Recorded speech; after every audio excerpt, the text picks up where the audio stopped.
Live from downtown Detroit, Local 4 News at 6 starts now. He really didn't care. That's why he did it all in the open like that. And he should be punished for that. Wearing a hospital gown, the man shot by a gas station clerk speaks only to Local 4 about the confrontation, sparking protests in Detroit. Also, neighbors say this driver's stunts are putting kids in danger. This video may help put an end to the dangerous driving. That video has been going viral downriver. It shows a driver doing donuts in a city park in Taylor with kids nearby. Sean Lay talked to parents furious about what they saw and police about how they hope to stop it.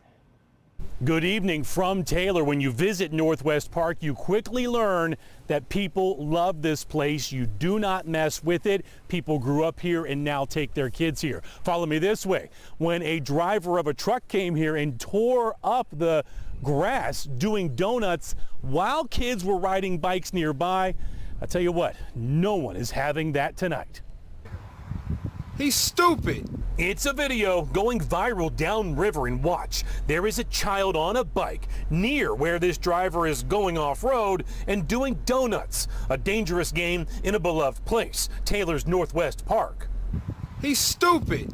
Dustin Stamp grew up across the street from the park. I remember me and my brother running over there playing, even in this little area right over here where we had the truck, doing all the crap that they were doing. And now he brings his own child here. He and other neighbors tried to stop this driver. And noticed that there was a kid on his bike right on this tree line right here, and they were probably 15, 20 feet from where that kid was. And I, having a 1-year-old, nope.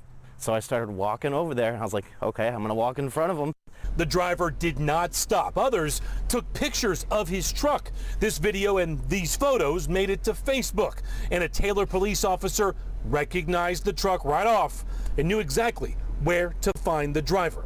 He was given this citation, and this truck was impounded. That's why everybody was like majorly freaking out. There's too many kids. You can't do that, We're live tonight. It's not just parents around the park not happy about this. It's the city of Taylor. They're currently putting $500,000 in improvements into that park. The driver, we've learned, he's 19, got that citation, and the truck, which he just bought, has been impounded. Kimberly, back to you. And speaking of that driver, Sean, any word on why the driver decided to do this? It's right in the police report. He told police that he was bored and wanted to do something that's not going to cost him any money, but this is going to cost him plenty of money. Yeah. All right, Sean. Devin. Well, tonight we are hearing from the man who was shot by a gas station clerk. Surveillance video captured what appeared to be a fight over bags of chips that led to shots being fired. Tavares Durham was just released from the hospital and spoke only with our Coco McAvoy. Coco. I didn't know if I was gonna make it or not, but I did. Tavares Durham is grateful to be alive, just released from the hospital after being shot by a Shell gas station clerk on West Warren. The bullet stuck in me. They couldn't get it out because it's too close to my main artery. Durham says it all started after his brother Jamel Mobley and the clerk started arguing. Mobley tried walking out of the station with bags of chips when out of nowhere. They got shot. It was really more than one time. The bullet went through the glass as I was coming out the store and hit me on the side of my rib cage. But Durham says he wasn't involved in the argument in the first place and didn't steal anything. Yeah, I was with my brother, but brother or not, I ain't stealing. So that don't mean you can shoot me. Or anyone else. But the crazy part, he shouldn't even try to even shoot nobody over no bag of chips anyway. Which is why Durham wants the clerk to face serious consequences for the shooting. I hope he go to jail.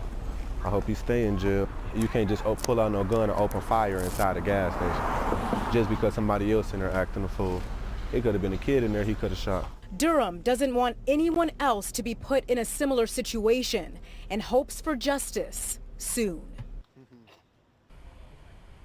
And Durham says he is planning to get an attorney and also plans to sue the gas station. But it is important to note that the gas station owner did release a statement condemning the clerk for his actions and saying it was against company policy and that he just wants peace in the neighborhood.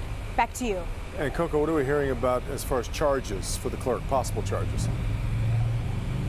Yes, so still no word yet on possible charges, but we know that clerk is still in jail at this moment. All right, Coco, we'll stay on that as well.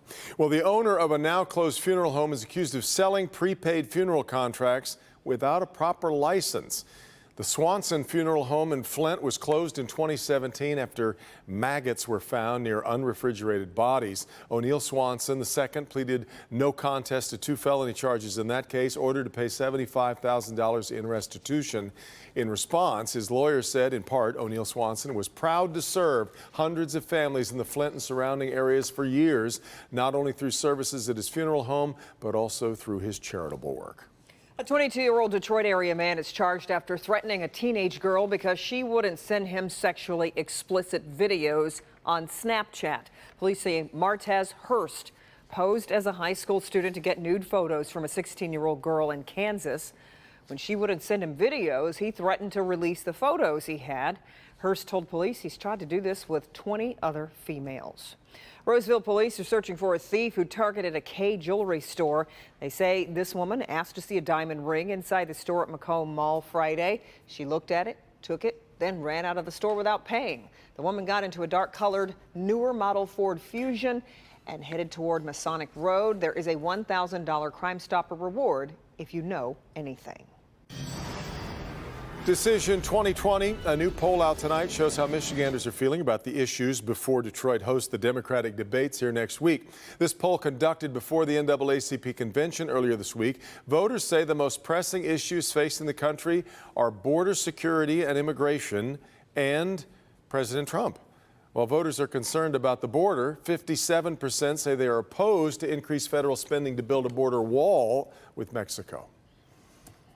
The Detroit Lions, I guess you'd say the season is officially underway. We are now into the thick of it. Today, the first day of training camp at Allen Park, and after, of course, last year's disappointment, fans are back optimistic and ready for more. Yeah, I'd say you're right there. Bernie's here now. There's a feeling of hope, I guess, among Lions fans, at least for this one day. Let's well, they're always the best football team in July, that's really for good. Sure.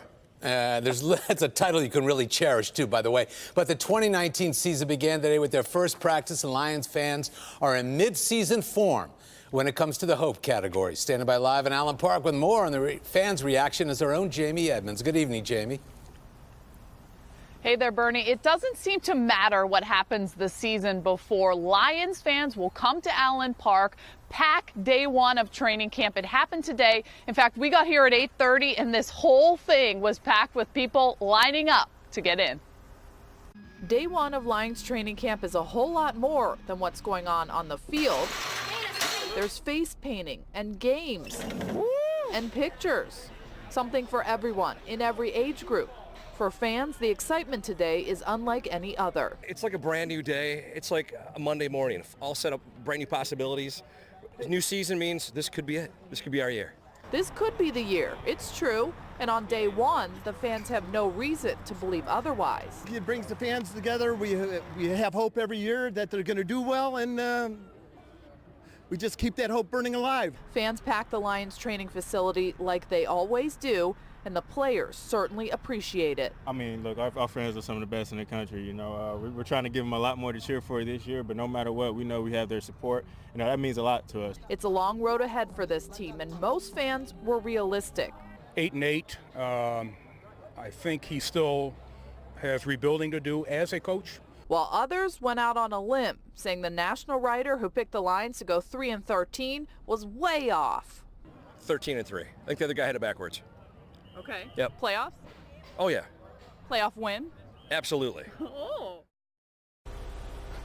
That was a genuine reaction. I guess I was super pumped that the Lions are going to get a playoff win, according to Macho Maine, that fan I talked to. Overall, fans are excited. They'll continue to pack this parking lot. They're excited for this season, and right now, you know, they're at the top of the league. Bernie, back to you. Man, you can read those standings just like I do in July, no question. Great job. Thanks, Jamie. There you go. No one right now has a better record than the Lions. No one.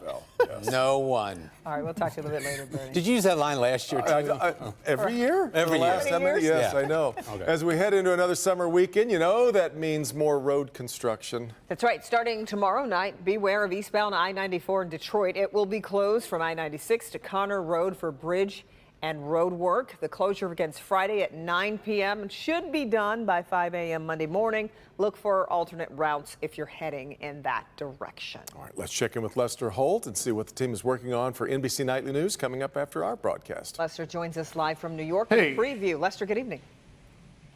Okay, Kim and Devin, coming up, more bad news tonight related to Boeing's troubled 737 MAX planes, how it could throw a major wrench into your travel plans for the holidays.